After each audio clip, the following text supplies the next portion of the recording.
महाराष्ट्र राज्याचे उपमुख्यमंत्री आणि राष्ट्रवादी काँग्रेसचे राष्ट्रीय अध्यक्ष अजितदादा पवार यांनी नागोठण्यात आयोजित भव्य जाहीर मेळावा आणि पक्षप्रवेश कार्यक्रमास उपस्थिती लावली। यावेळी त्यांनी छत्रपती शिवाजी महाराज आणि महामानव डॉक्टर बाबासाहेब आंबेडकर यांना अभिवादन करून कार्यक्रमाची सुरुवात केली।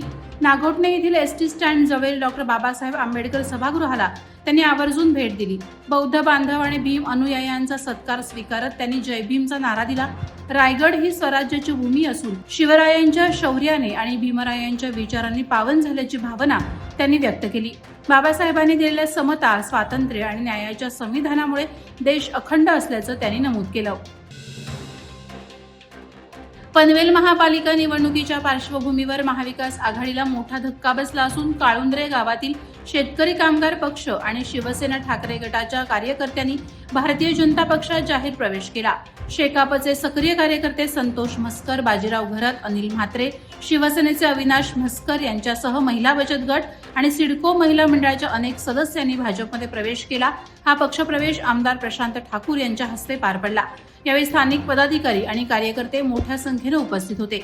या प्रवेशामुळे प्रभाग क्रमांक 20 मधील भाजपाच्या उमेदवाराला निवडणुकीत फायदा होणार असल्याचं बोललं जात आहे। महिलांच्या गळ्यातील सोन्याचे दागिने जबिरीने खेचून पळणाऱ्या 3 अट्टल चोरट्यांना गुन्हे शाखा कक्ष 3 पनवेल यांनी अटक केली आहे। या कारवाईत पनवेल शहर, कामोठे आणि खारघर परिसरातील एकूण 4 गुन्हे उघडकीस आले असून 9,93,500 रुपये किमतीचा 100% मुद्देमाल हस्तगत करण्यात आलाय। आरोपी मोटरसायकलवरून भरधाव येऊन चोरी करत होते। अखेर सीसीटीव्ही फुटेज आणि तांत्रिक तपासाच्या आधारे ही कारवाई करण्यात आली।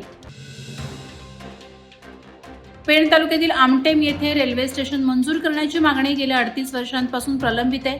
वारंवार पाठपुरावा, निवेदनं आणि लोकप्रतिनिधींच्या शिफारसी असूनही रेल्वे प्रशासन दुर्लक्ष करत असल्याचा आरोप ग्रामस्थांनी केला।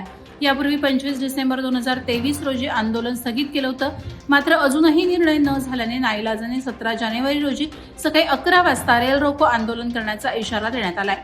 यावेळी होणाऱ्या गैरसोयीस रेल्वे प्रशासन जबाबदार राहील असा इशारा ग्रामस्थांनी दिला आहे।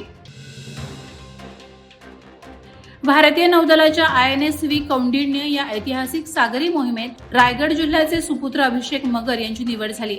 ही शिडाची नौका पोरबंदर ते मस्कत, ओमान आणि परत कारवार असा 1400 किलोमीटरचा सागरी प्रवास करणार आहे। प्राचीन भारतीय जहाज बांधणी परंपरेचं प्रतीक असलेल्या या मोहिमेमुळे भारत ओमान सागरी संबंध दृढ होतील असा विश्वास व्यक्त करण्यात आलाय। पश्चिम नौदल कमांडचे प्रमुख व्हाईस ॲडमिरल कृष्णा स्वामीनाथन यांच्या हस्ते नौकेला हिरवा झेंडा दाखवण्यात आला। नवी मुंबई महापालिका निवडणुकीच्या पार्श्वभूमीवर शिवसेना शिंदे गटाच्या सौरभ शिंदे पॅनलने घणसोलीत जोरदार प्रचार रॅली काढली।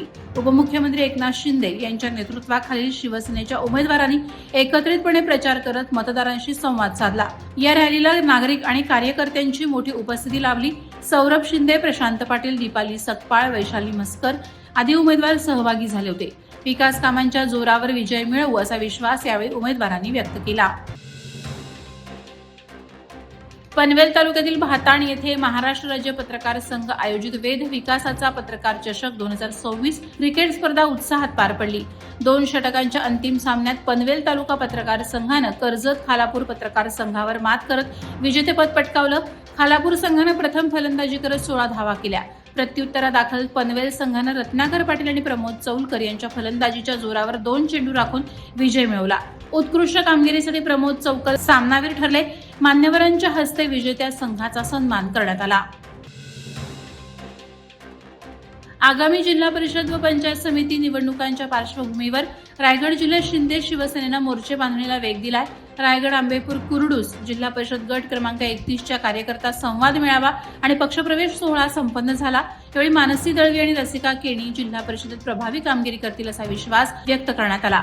आमदार महेंद्र दळवी यांनी रसिका केणी यांच्या उमेदवारीची घोषणा करत मोठ्या मताधिक्यानं निवडून आणण्याचं आवाहन केलं। युवक, युवती आणि महिलांचा मेळाव्यात उत्स्फूर्त सहभाग होता। अलिबाग शहरातील सिद्धार्थनगर परिसरात नागरी सुविधा बळकट करण्यासाठी विकास कामांना सुरुवात झाली। अंतर्गत रस्त्यांवर पेवर ब्लॉक बसवणं तसंच रस्त्यालगत गटार बांधकामाचा शुभारंभ नगराध्यक्ष अक्षय नाईक यांच्या हस्ते करण्यात आला। यावेळी नगरसेवक ॲडव्होकेट नीलम हजारे, अनिल चोपडा आणि स्थानिक नागरिक उपस्थित होते।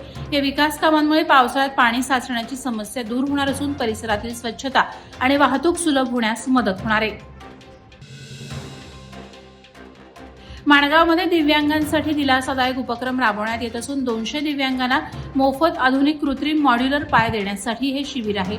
Rotary club of Pune metro यांच्या निधीतून भारत विकास परिषद कोथरूड आणि दिव्यांग केंद्र पुणे यांच्या संयुक्त विद्यमानं हे शिबिर रविवार 1 फेब्रुवारी रोजी वनवासी कल्याण आश्रम दत्तनगर येथे होणार आहे. सुमारे 50,000 रुपयांपेक्षा अधिक किमतीचे हलके ऑटोफोल्ड कृत्रिम पाय पूर्णतः मोफत दिले जाणार आहेत. यासाठी पूर्व नोंदणी आवश्यक असून भोजन आणि वाहतूक व्यवस्था उपलब्ध असणार आहे. वादळवारा लाईव्हसाठी न्यूज ब्युरो रायगड.